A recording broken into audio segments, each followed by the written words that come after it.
This is Pulse of Africa, the face of Ethiopia, the voice of Africa.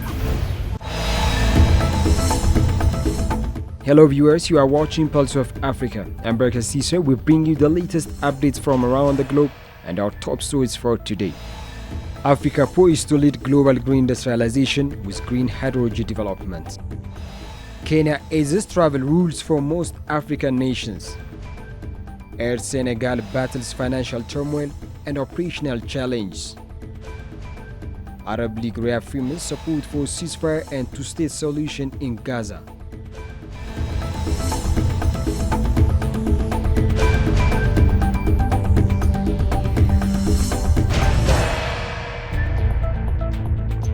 First on Africa. Africa is set to lead in global green hydrogen development with 41 projects expected to enter development over the next 5 years. According to a new report published by the Energy Industries Council, Africa is set to become a key player in the global green hydrogen market. The Africa OPEX Report 2025 reveals that North African countries are leading the efforts with their abundance of year-round sunshine providing ample opportunities for investments in green hydrogen production and export infrastructure. Africa offers fertile ground for scaling the production of green hydrogen, produced using renewable energy sources like solar and wind, as it continues to leverage its abundant resources and low production costs. According to the report, 41 hydrogen projects are expected to enter development between now and 2013. Kenya eases travel rules for most African nations. Kenya will soon allow citizens from nearly all African countries to visit without prior travel authorization. The policy shift aims to enhance regional integration and boost tourism by eliminating the contentious electronic travel authorization for most visitors. The cabinet confirmed that electronic travel authorization will be dropped for African nationals, except for those from Somalia and Libya, citing security concerns. Under the new system, visitors can enter Kenya without prior approval and stay for up to 2 months, with East African community members allowed up to 6 months. UN Chief appoints Hannah Serwe Tete as Special Representative for Libya. UN Secretary General Antonio Guterres on Friday appointed Hannah Serwe Tete as Special Representative for Libya and Head of UN Support Mission in Libya. Tete will succeed Abdoulaye Batili, who served in the role until May 2024. Tete was Guterres' Special Representative to the African Union and Head of the United Nations Office to the African Union from 2018 to 2020. Before joining the United Nations, Tete was served as Ghana's Foreign Minister from 2013 to 2017. Libya has remained in turmoil since 2011 when long-term ruler Muammar Gaddafi was ousted after 4 decades in power.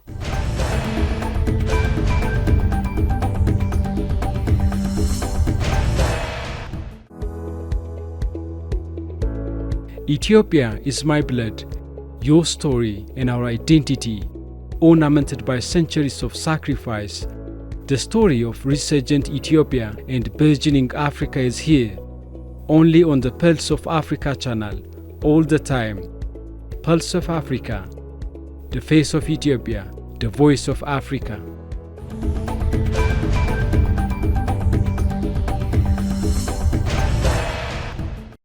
Annual World Economic Forum wraps up, identifies critical priorities in uncertain era. The 55th annual meeting of the World Economic Forum ended with the foreign president's closing speech in Davos, Switzerland, identifying critical priorities in new and more uncertain era. This year's Davos summit was organized under the theme of Collaboration for the Intelligent Age. In his closing remarks, World Economic Forum President Borge Brande said that this week has seen tremendous political, geopolitical, and macroeconomic uncertainty, adding that right now, time is rapidly running out to meet critical political priorities. Stating that the only way to find ways to promote economic growth, reduce carbon emissions, and end conflicts is to work together. Brande said, but our operational approach may need to adapt to a new and more uncertain era. At the summit, which was attended by nearly 60 heads of state and prime ministers, many issues were discussed, including global uncertainties, the new presidential term in the US-China relations, developments in Ukraine and Middle East, artificial intelligence, clean energy transformation, and protectionist trade policies. Now to Middle East issue. Arab League reaffirms support for ceasefire and two-state solution in Gaza conflict. Members of the Arab League addressed the United Nations Security Council, emphasizing their support for the ceasefire and hostage release agreement in Gaza, while underscoring the urgent need for a lasting resolution to the Israel-Palestinian conflict. Khalid Kari, Assistant Secretary General for the Middle East, Asia and Pacific at UN's Department of Political and Peacebuilding Affairs and Peace Operations, highlighted the League's long-standing commitment to the Palestinian cause. He added that the international community shares the responsibility to work toward a just and lasting resolution of the conflict. Arab League Secretary General Ahmed Abul Gates issued the sentiments but stressed that the current ceasefire is only a temporary measure. The Arab League's message comes amid ongoing international calls for renewed dialogue and a negotiated two-state solution. Shifting on to US-Russia relation. Russia ready to talk with US on various issues, including nuclear disarmament. Russian President Vladimir Putin is ready to hold talks with his US counterpart Donald Trump on different issues, including nuclear disarmament, Kremlin spokesperson Dmitry Peskov said. The Kremlin is waiting for signals from Washington, Peskov said at a press briefing in Moscow. Putin is ready, we are waiting for signals, everyone is prepared. Speculation beyond that point is futile. As soon as there is anything concrete, we will inform you, he said.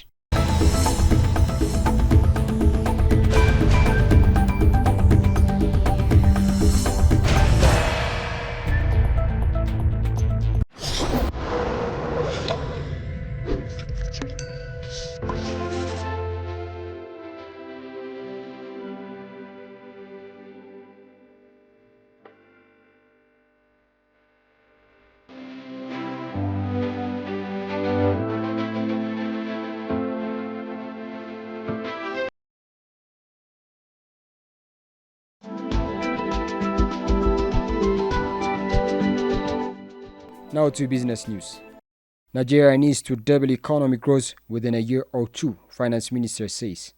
Nigeria needs to double economic growth within the next year or two from an annualized rate of 3.5% in third quarter to lift its population out of poverty, Nigerian Finance Minister said. Finance Minister and Coordinating Minister for the Economy, Wale Idun, said Nigeria was on the path to growth after a year of tough economic reforms that sent inflation soaring but should open the door for more investment.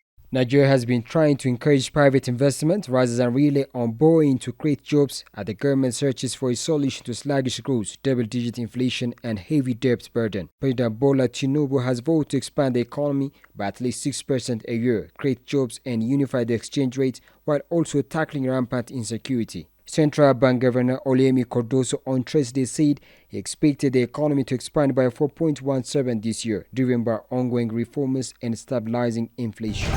Another news, Air Senegal battles financial turmoil and operational challenge. Carlyle Aviation Partners, a US-based aircraft leasing company, is reportedly demanding close to $32 million for the purchase of 4 aircraft leased to Air Senegal.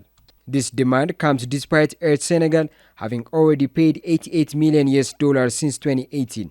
Air Senegal is grappling with a severe operational crisis as the registrations for its leased aircraft expired on January 18. Carlyle, which leases 2 Airbus A390s and 2 A320s to the airline, has refused to release the documents required for registration renewal.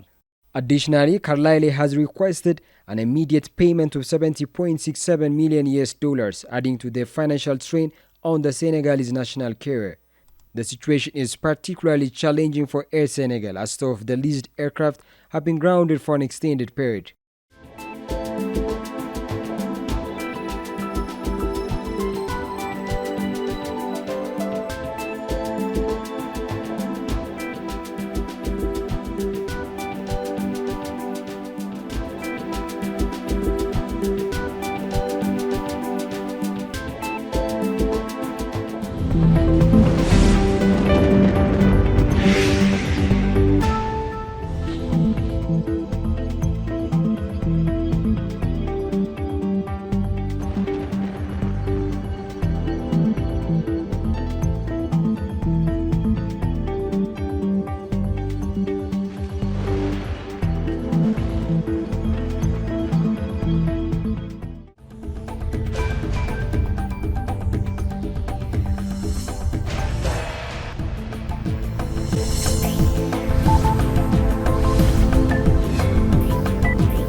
This is Pulse of Africa, the face of Ethiopia, the voice of Africa.